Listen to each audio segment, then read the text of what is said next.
We've already talked about athlete levels and how to set a performance goal to keep you motivated. If you haven't yet seen that video, check it out here. Today we're here to talk about weightlifting and how to set a goal to make you a well-rounded athlete in that area. I'm Coach Heidi. I'm Coach Rebecca. Let's dive in.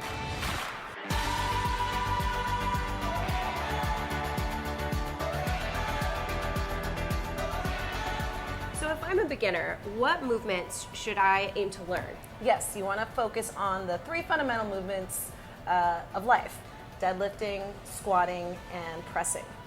Okay, so why those and not curls or leg press? Yeah, great question. So you think about squatting, for instance. When do you do it? You squat to a couch. You squat to a toilet. You got to get off the toilet. And we want to do movements that will take you throughout the rest of your life. So we want you to be older and able to pick up your groceries or grab stuff from off of the shelf. So if I want to be an intermediate athlete, I want to move on from being a beginner, are there certain weights I should be able to lift for these? Yeah, we have some guidelines for you to do, but most of it is once you get comfortable doing the movement, showing up to class, you should hit those easily within the first 6 months. So you're saying if I show up, I can pretty much get there? Yeah, show Okay. up, put weight on the bar, have some fun. Fair enough. So tell me then, if I want to make more progress, right? I'm comfortable with my squats, I'm comfortable with my press, I can deadlift, I can pick things up. What's next? Yeah, so we have some fun movements like the Olympic lifts. So Olympic lifts are going to take a little bit more power, a little bit more explosiveness. Think jumping meets lifting. And that's when you're working on getting the bar, the weight, from the ground to overhead, whether it's in one motion or two different motions. And so a beginner, you're basically just learning the movement. So the guideline for a beginner athlete is just, for instance, doing it from your knees.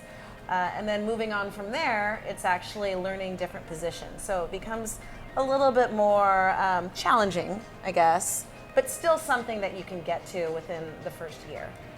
So I saw people in the Olympics lifting like 200 pounds over their head. Is that what you're talking about? Do I have to do that? In your own way, yes. It was way more than 200 pounds, Okay, 200 kilos, which is like 440 pounds. But yeah, that is what we would call specificity in training.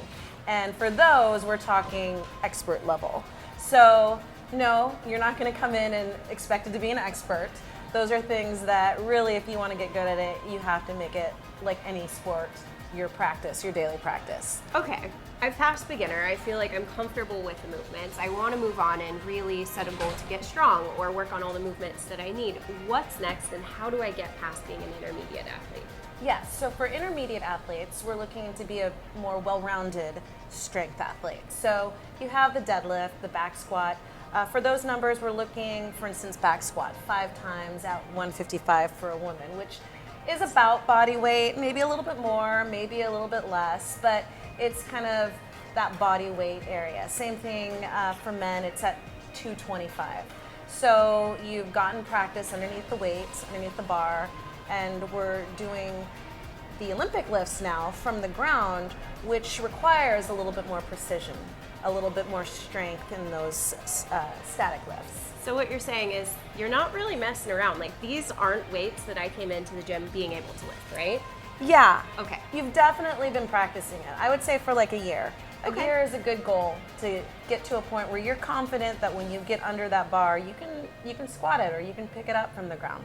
Okay, so if then I want to get super strong, like stupidly strong, I want to be advanced or expert.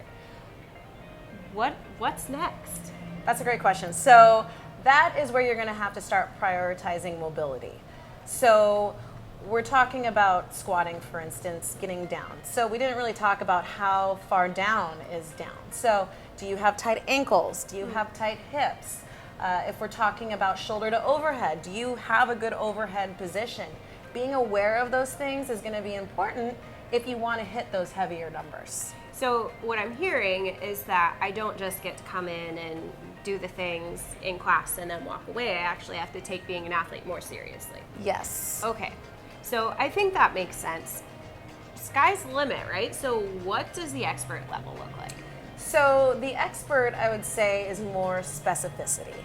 right? So this is someone who would come to me and say, hey, I want to maybe compete in CrossFit or at Olympic lifting or strongman. And I would say to them, okay, so maybe we take away some of this other stuff. Not to take anything away from the next video with Coach Colin. But you know, being a fast runner sometimes doesn't carry over to being a heavy lifter. And so it may take more strength specific accessory work and whatnot in order to hit those numbers. So all of these levels are really great in terms of setting a goal for me to make progress, but how do I know if I'm well-rounded? Yeah, what I love about this is, let's say your deadlift number is huge and your shoulder press, you're still beginner. It's a great way to see and pinpoint what work you need to do. So if you have a weaker shoulder to overhead, you're probably gonna have a weak snatch because holding it overhead is important. So to know you're well-rounded is getting about 85% of these into, say, beginner or intermediate or advanced. Okay, cool, fantastic. Well, that wraps up our weightlifting levels. If you like this video, go ahead and click like or subscribe below. And comment below with your favorite weightlifting movement.